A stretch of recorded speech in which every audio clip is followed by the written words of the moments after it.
Listen, I did film and television studies at university for 3 years. I spent hours reading countless books and articles on subjects spanning from film all the way to television. Not a single one mentioned Hugh Grant once. I achieved the hardest qualification across any university or college ever, a 2-1 in history. Let me tell you, the only thing that I learned was that we, as a society, have a history of denying and neglecting Hugh Grant's artistic and cultural relevance, not just in this country, but in the entire world. I met Oscar at a Hugh Grant-themed event I put on at the Students' Union. It felt as though Diggory and I were the only ones there, and we agreed that there was a Hugh Grant-shaped hole in academia. We decided to put it right ourselves. We want to show people that he's an icon in acting. We want to show people he's more than just a bumbling posh guy. I'm Diggory Waite. And I'm Oscar Beardmore Gray. And this is... Taking Hugh for Granted.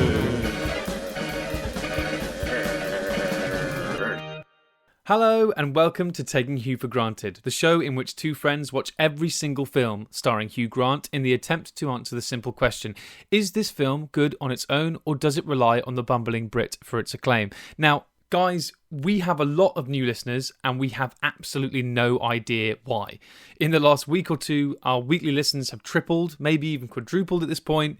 And we just want to take a minute to say thank you so much to everyone who's listening, whether you're an old listener or a new listener. And just want to take a minute to say hello to all the new listeners. This might be your first episode, or maybe you've listened to a couple now.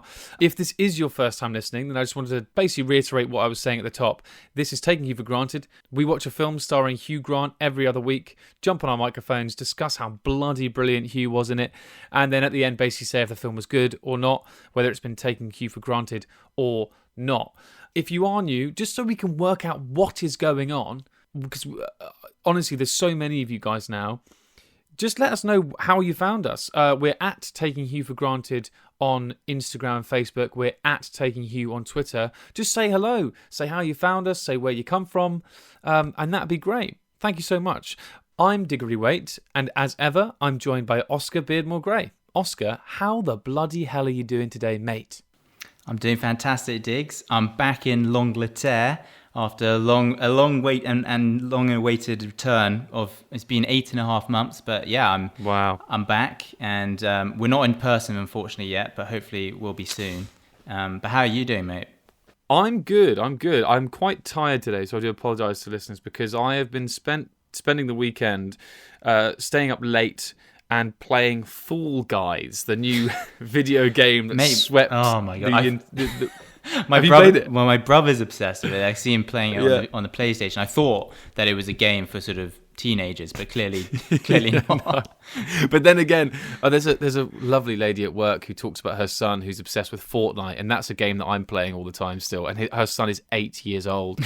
Fall Guys, I think, is very similar. Fall Guys feels to me like it feels like 2020 in like game form. It's just you play a little like blob thing and you race 59 of the blob things to the end, and you constantly are falling down into a pit of doom and demise and despair, and I keep failing at the final moment. I'm still yet to win a game, and honestly it's the most frustrating game in the world, but it's great fun. Like, just keep going back for more, but that means I'm knackered emotionally and physically, so there we are, but it's great fun, and today we've got a great film to talk about. We do. It's Bridget Jones's Diary, The Edge of Reason. How exciting. Should we have a synopsis? Let's do it. Bridget Jones, The Edge of Reason, directed by Beeban Kidron and released in 2004. Though Bridget Jones, played by Renée Zellweger, has chosen Mark Darcy, played by Colin Firth, over her ex-boss and general sleazeball Daniel Cleaver, played by Hugh Grant, she is becoming uncomfortable in the relationship. Apart from discovering that he's a conservative voter, she has to deal with a new boss, a strange contractor, and the worst vacation of her life. Right, Oscar, we've already done, obviously, it makes sense, we've done Bridget Jones 1. So a lot of I'm fearing slightly that we'll be treading over, a path already walked. But Hugh Grant in this film, Daniel Cleaver reprising his role, what did you think of Hugh Grant in this film? Well, if anything, I think he's got more seedy. He's got more seedy. He's got more creepy. But I think also that he plays it even more convincingly than he does last time. I think he's brilliant. That's all I've got to say. I know, honestly, it's so interesting you say that. Like, he's even more seedy and even like worse, because he is. Just in case people don't know, he's this publisher now. In this film, he's turned his sights from publishing and this like publishing tycoon now to he's this like sleazy TV presenter. He presents the smooth guide, as he calls it. Yeah, exactly. Where he travels around the world and makes traveling bearable, or what's the tagline? It's something like making culture bearable. There you go, making culture bearable, and it's honestly brilliant. But like you say, and he said in one of his interviews, he said, with this film, we just took all the things that worked in the first one and turned them up to 10. We just like doubled down on all of them. And I think with his character as well, that's really, really true.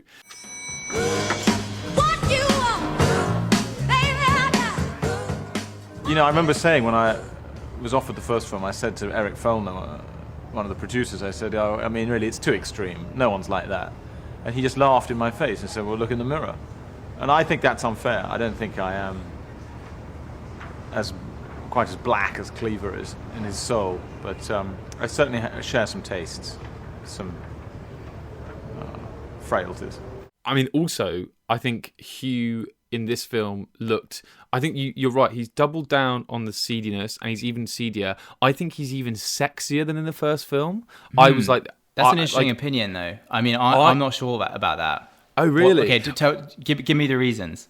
I just think, because I think some of the lines that he pulls off and stuff, it's hard to explain. I think I like the way his hair looks. I like the shirts that he's wearing. But also, there was one thing that I noticed in particular about his performance, where when he's speaking to Bridget Jones a lot, and a lot of the characters in this, his eyes almost glaze over, as if genuinely, and in his performance, it feels like when he's looking at Bridget Jones, he's looking at her, but also, like, but not fully. His eyes are slightly out of focus because he's imagining what he wants to do with her.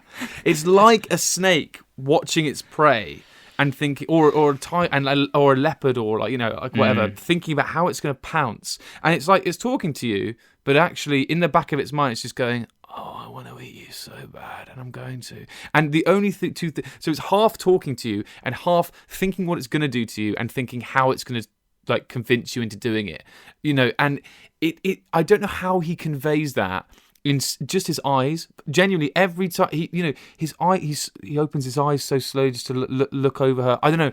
Yeah, I just 100%. Thought his performance in this film was once again class. And I know I say this all the time, but I'm slightly wondering whether it's the best Hugh's ever looked ever and the best performance he's ever done. I know I say that every week, but honestly, it's so good. Ever fancied doing it in the dark with a total stranger?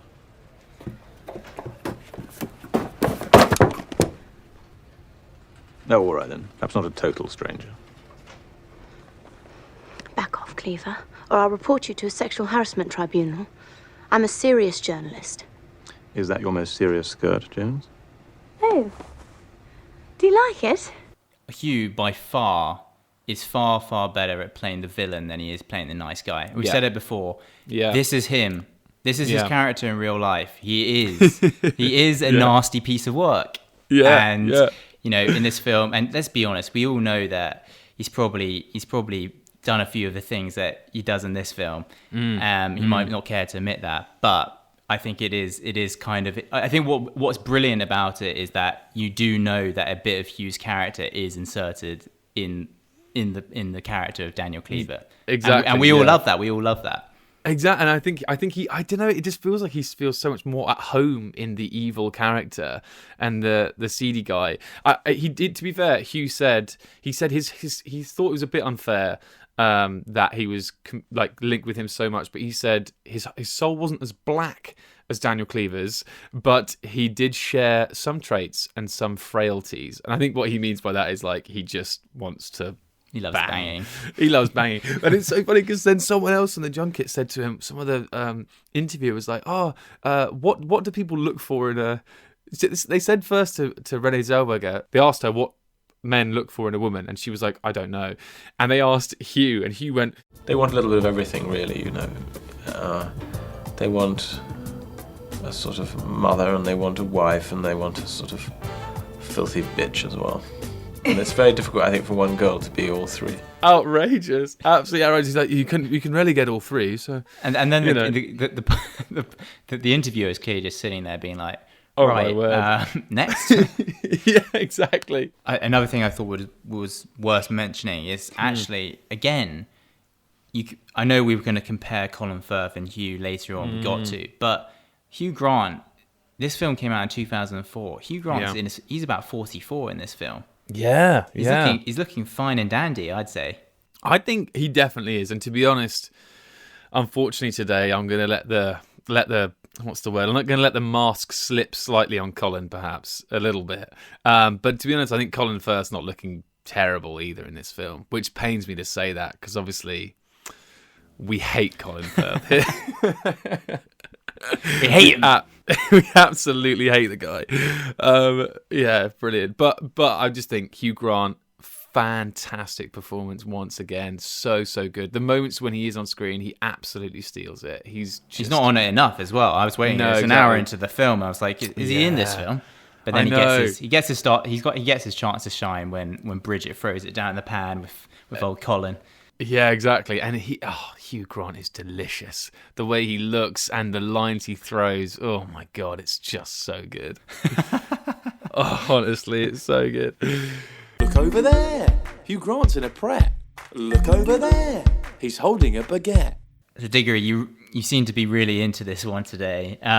There is one great scene that we wanted to talk about, wasn't there? Which is when Bridget is, she's offered a new gig at her television station. And the caveat is, of course, that she's going to be starring alongside Daniel Cleaver. Daniel Cleaver is a deceitful, sexist, disgusting specimen of humanity that I wouldn't share a lift with, let alone a job. Oh, come on, Jones. There must have been something you liked about me. Well, you have a nice car and quite nice manners outside the bedroom. That's about it. And by the way, I know exactly where Germany is. The question is, do you know the location of your asshole? As a matter of fact, I do know the exact location of my arsehole. And the delivery is just it's on point. Perfect. Not anyone could do that. It's just so crisp and brilliant, and it's so Bond villain-esque. And I don't think that's like a coincidence either. Where he spins around the chair and is like, oh, you must have liked something about me, because so halfway between Austin Powers and James Bond. Yeah, exactly. But also, I mean, I wonder whether, because there are actually, this is going to surprise people, but the beginning of the film, Bridget Jones jumps out of a airplane and then pulls her what do you call it? Pulls her parachute, and they play the music from James Bond. And I think Spy Who Loved Me. There you go, yeah, and that is one of the famous openings from the James Bond film where he's like got the big Union Jack and like flying around. And so I genuinely think that the chair spinning thing, I actually think maybe they are presenting Daniel Cleaver as the villain, and the antithesis to Renée Zellweger and obviously Bridget Jones. It's an interesting thought actually, and I think you're bang on with that. Yeah. A great scene, and a few times actually in this film that seems to be a little trope with her, where Bridget Jones will go into a room and not realise there's like she'll keep coming in to see Colin Firth and not realise that he's in a room filled with other like board members and ambassadors and stuff. Farts. Yeah, exactly. Very, very, very. But again, like you say, with that particular that moment, pure evil. Line delivered perfectly. He also looks really fit. It's just brilliant. Are you a business owner? Are you running a political campaign? Are you a furniture outlet having yet another sale? If the answer to any of those questions isn't no, then you can have your advertisement right here. The Taking Hugh for Granted podcast gets over 100 listeners every single episode.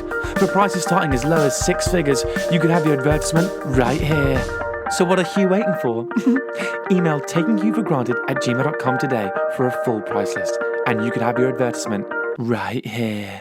We can't talk about this film without talking about Colin Firth and talking about when we mentioned before that they doubled down on all the scenes that had worked in the first film, that also means they had to have a fight scene with Colin Firth and Hugh Grant, which literally they don't have a moment on screen together really unless they're fighting each other. Right. And they're so snide to each other. It's brilliant. It is great. And apparently, according to the director, Beeban Kidron, she said that literally Hugh and Colin, whenever they were on set together, constantly dissing each other about sexual prowess, acting ability, intelligence, bodies, like the whole lot. And so obviously getting that out on screen as well was perfect. And it's just a really great fun scene because they do the classic thing of like they're crap fighters and it's just so scrappy and awful. Darcy, do you have any idea what century we actually live in? Now, you're going to step outside, or am I going to have to drag you? Oh, you're going to have to drag me.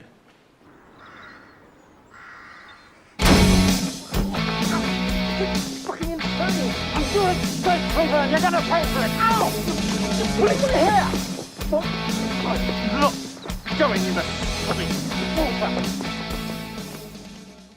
Got to compare it and contrast it to the fight scene in the first film, which is, I think their fighting ability may have possibly even got worse from the first film. It's like a slightly, there's 6 years probably, or how many years are there between the two films? Like 3 or 4? I think there's 3, yeah. Yeah, so, maybe they've got slightly tighter calves and, thighs now, and they're just kind of looking slightly more middle-aged. And there's definitely, Hugh's wearing quite a nice leather jacket, and they go for it. They go for a swim, and in the fountain. I think there's a really good. I don't know if you look online on YouTube. There's a really good sort of behind the scenes of them filming them sort of splashing around in that fountain, which is worth taking a look at if you got a spare time to Google Hugh on YouTube, which we all do. Exactly, we all do, and if not, we can make time for it. But it's funny that I think in that same video, like Colin and Hugh are both talking about each other, and they're like, it's actually fascinating. Obviously, in the 3 years between films, Colin actually really let himself go, and the problem in pre-production was Renée Zellweger wasn't gaining enough weight to play Bridget, and Colin wasn't losing enough weight to play Mark Darcy, but they do some incredible things with CGI now, so it all worked out fine. It's just like savage. And then Colin said about Hugh, Colin was like... Because I found that Hugh, because I did do the fight 3 years ago, and I think he was spending a bit of time paying attention to his body and his fitness at the time. It's remarkable the difference 3 years can make, really, because it was certainly easier for me because he was much fleshier and his contours were softer. It was actually it was more like wrestling my grandmother from that point of view. Also, apparently Hugh's back went in that fight scene. Apparently Hugh's back went, and they had to call his back cracker from Harley Street. Who the fuck has a back cracker? Surely they mean physio rather than surely back they mean maybe a chiropractor. But yeah, exactly. But they're well. I mean, what are they? They must have been like you say, 44 at this point. So it's not like they're particularly young. I mean, obviously they were the same age as we said many a time. We're going to be releasing this episode just as they've both turned 60, so it's going to be a nice commemorative thing for them. Exactly. What careers they've had. We're going to package it off as a birthday present to both of them. Indeed. Exactly. On the subject of Colin Firth, so I've been told off by my mother for, in between episodes, because in the first episode we failed to mention that there's this massive in-joke, which I didn't really realise, because Mark Darcy... Colin Firth, he stars as Mr. Darcy in Pride and Prejudice and BBC adaptation thing. And then he in Pride and Prejudice is the Pride, so he's very he's very formal, he doesn't say anything, he doesn't give anything away. And that is kind of like, and in Bridget Jones's diary, Bridget is obsessed with Mark Darcy from Mr. Darcy from Pride and Prejudice, and then Colin Firth was cast to play Mr. Darcy in Bridget Jones. So it's all kind of in this in-joke. And and he plays a similar kind of, obviously in Bridget Jones, you don't get many words out of him. You can't really read what he's thinking half the time. So it's similar to that role. So I hope my mum redeems me now, because I was getting a lot of flack of her for not getting that accurate statement out. It's true. And so when we look at his character, and especially in that first one, we were being like, oh, he's so boring, he's so wooden, he's so rubbish. Like you say, it's all part of the charm. But I have to say, I'm going to let the mask slip a bit. Mate, what's going on here? I know. I found Mark Darcy, I think some of his lines maybe one-liners were a bit slicker in this film. There are a few moments where I was like, am I being charmed here? I think I'm being charmed. The first 10, 15 minutes of the film is obviously Mark Darcy and Bridget Jones are now going out. And I think it is simply just the way that he looks at her when he's talking about, her. She's getting changed, and he's like, "What are you doing in there?" And she's like, "Oh, I don't want to show you my wobbly bits," because she's naked. And he's like, "You do," he's so fucking posh and lame. And he's like, "Well, the problem there is I love your wobbly bits or whatever. I have quite an affection for them." All of his little poshisms really piss me off. But then it cuts to him looking at her and giving her this look where I'm just like, mate, I'm fully sold. And then she drops the duvet, and he's like, and I think I need to take another look at them, and you should get into bed right now. And I'm like, you know what? I fully bought that, and I just thought it was great. Well, he did talk about that in an interview, and he said that films like Bridget Jones, what they miss is those really, again, we talked a lot about this in this podcast. It's those moments where you don't need him to say a lot of words to get that really, to get the feeling behind it. Yeah, exactly. And he talks about how all these rom-coms, a bit like The Rewrite or something like that, where it's like the couple gets together, they have a hot dog, or they go out for a cringe dinner, and there's and then horrible montage of them being, exactly, walking around the park, and skipping through leaves in autumn together, and that rubbish. A bit like Notting Hill, which we criticise the hell out of. Yeah. But this is again, it's like those moments where all it took was him to kind of look, and we were like, okay, they're actually happy together. He talks about how it's difficult to portray happipiness in films, which is true, because you're like, how do you portray happiness? The obvious way to do it is, like you said, to walk around with hot dogs and skipping through leaves. But it actually it's a quite difficult thing to portray that on film. And to be fair to Colin Firth, we're not talking too loudly, but he does a good job of that. Exactly. Don't worry, that we'll pull the mask up straight back away after all of this. Because as many of you know who's following our Instagram account, someone said to me the other day, they were like, "Oh, I'm really enjoying the Taking Hugh for Granted Instagram. There's lots of fun memes on. But you've now become less of a Hugh Grant fan account and more of an anti-Colin Firth account." Which I thought, is accurate. And as they approach the finish now, there's one clear winner all the way, the one and only Hugh Grant, who runs away with it and who will write his own chapter in the diaries of horse racing history. It's going to be victory for Grant by a country mile, and poor old Colin Firth is back there caked in mud with cuts all over his face and his wiry hair sodden from falling in horse shit. So we get to about 2/3 through the film, and Bridget has decided, probably unwisely, to go off with our man Hugh to Thailand. And nothing good happens in Thailand. Nothing is always going to be a disaster when you go to Thailand in a film, I feel like. Daniel somehow seduces her back to his amazing hotel room, where he's got his balcony has a water feature on the ground of it that sort of extends into his bedroom. They're looking at the stars, and he's talking about all the constellations. And to be honest, he's chatting absolute shit. Exactly, yeah. And he stood behind her, and he's doing that classic, when two characters go golfing, and the guy gets behind, or whoever's teaching the other one golfing gets behind the other one. And they helps them to swing the club.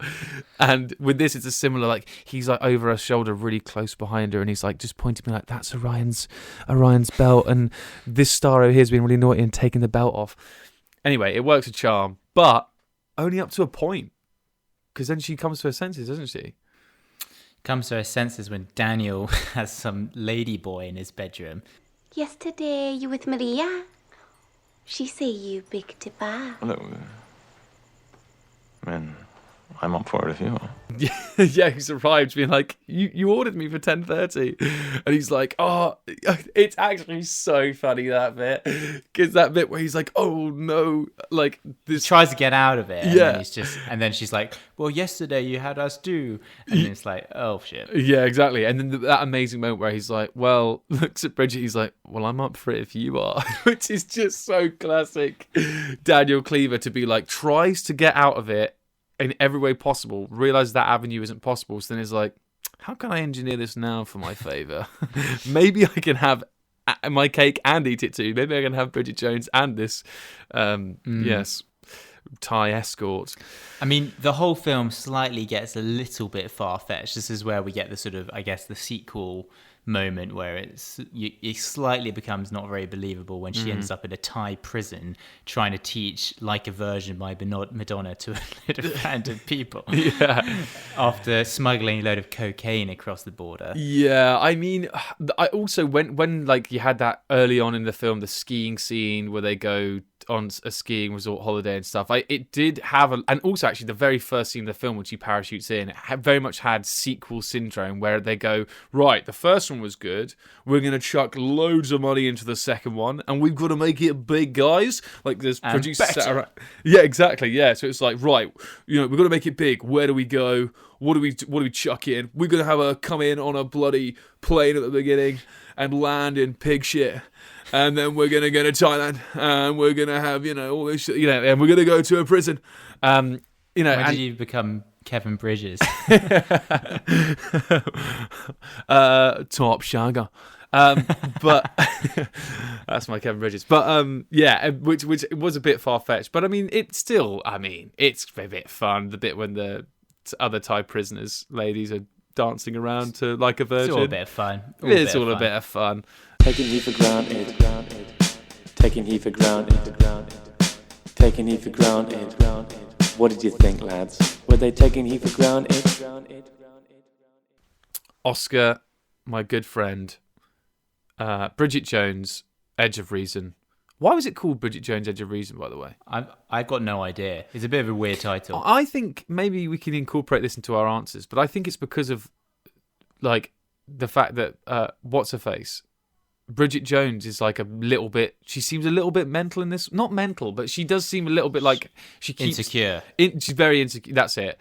She does seem quite insecure in this one, and her insecurities lead her into a lot of trouble. So she's on the edge of reason. She definitely doesn't have she's not very rational, and also I feel like the edge of reason is very much. If you go off the edge, you're in Daniel mode, and when you're just on the other side of the cliff, you're in safe mode, which is Colin. Yeah, exactly. That's true.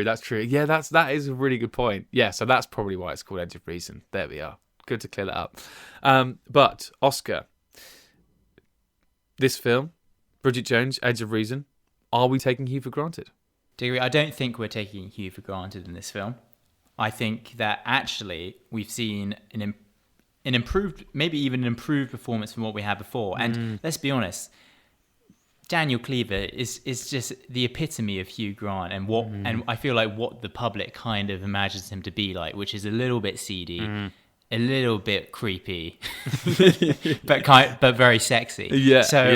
So I think that we get the full works here, and also I actually think that I perhaps enjoyed watching the second film more than I did the first. I don't know exactly what it was. Maybe it was the pressure of doing Bridget Jones's Diary #1, which it's a big film for the podcast. But yeah, I was a bit more relaxed going into this one, and it was a nice story. I was laughing, and Hugh was great. So nothing to complain about, really. Exactly. I also think maybe because you watch it with your family, I think sometimes watching these kind of films is great to watch it with a group. Like you said, yeah, the actual, exactly, the way you watch the film, how you're feeling, definitely added to it. So, yeah, I think that probably did for it. Definitely. Well, I mean, I think there was probably a lot of, and once again, we know with Hugh, he doesn't take the mick. If he doesn't think a project's not going to work, he's not going to do it, as we saw with Bridget Jones 3. He was very much up for it, but he didn't like the look of the script, said, do you mind changing it? Then went back and forth for a bit. It got to production time, and he said, I'm out. And And he was said about this film, he said he was worried about doing a second because he thought, well, if the first one's a success, the only place you can go is down. And I think this is perfect how he put it. He said it would have been like putting on a pair of wet swimming trunks. It's sort of like it's already been done, and you're sort of putting them on. It's like, ugh, they're wet already, and then you're gonna go jump in the pool. I don't know. I think that's a lovely way of putting it. But them doubling down on some of the things that worked in a few places could have felt, like they were overdoing it a bit, whatever. But actually, I think it worked. I think they picked the right things to overdo. And with Bridget Jones, it's presented in such a fun way that it doesn't matter. And Hugh Grant, and as Bridget's I say, great. Renée's oh my word, we can't speak highly enough about Renée Zellweger and her performance. She is. I think we basically talked about it in the first episode, or at least I feel like I did enough, where she holds this whole thing together. I say the other day, my dad was like, "What are you talking about?" When I said that Renée Zellweger as Bridget Jones was the best casting ever. I think it is like an American actor, like with a thick sort of South United States Texan accent, coming in, and absolutely smashing it, and just completely epitomizing Bridget Jones. I don't think anyone on the planet could have or will ever play that role like that ever again. So she's absolutely the glue that holds us all together. And I think, just to obviously about Hugh Grant, as I said at the beginning, I think his performance is absolutely superb in this film. And if anything, I think he's even more delectable and even more delicious and even more absolutely fantastic in this film. So is this film taking Hugh for granted? Absolutely not. What a great film. Go home and watch it right now if you can. Round of applause for that. Brilliant. Yes. We love it. Smashed it out of the park. Exactly. Oh, what great fun. Another episode in the bag. I just bloody love you, mate. I love this podcast. It's just so much fun. I was going to say, last night I was about midnight. I was searching Hugh Grant photos on Instagram. No, I wasn't actually doing that, but I was on Hugh Grant's Wikipedia page, so I was wondering how many films we got left, and we still got about 16 or 17. So listeners out there, you're pleased to know that we're gonna have 16 or 17 more episodes left, and hopefully more to come after that, and a bit more Hugh's news as well. Yeah, definitely some Hugh's news, and maybe some more little bonus things here and there as they come. Shame Colin Firth let the film down, but you can't have everything in life. It's a shame he exists, to be honest, but there you go. That's a bit rude, isn't it? It's probably a good one to end on then, I'd say. Exactly. Well, it's goodbye from me, Diggory Way. It's goodbye from me, Oscar. Bye. Peace out, everyone.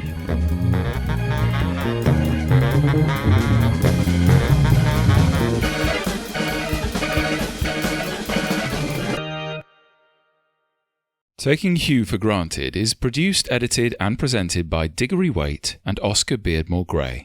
The producers of Taking Hugh for Granted would like to state that this podcast is in no way associated with the actor Hugh John Mungo Grant, nor does it endorse his views or represent him in any way. Instead, by creating this podcast, Oscar and Diggory hope to celebrate Hugh's illustrious career, reliving his old classics and shedding light on some of his hidden gems. Hugh, if you're listening, we hope you approve.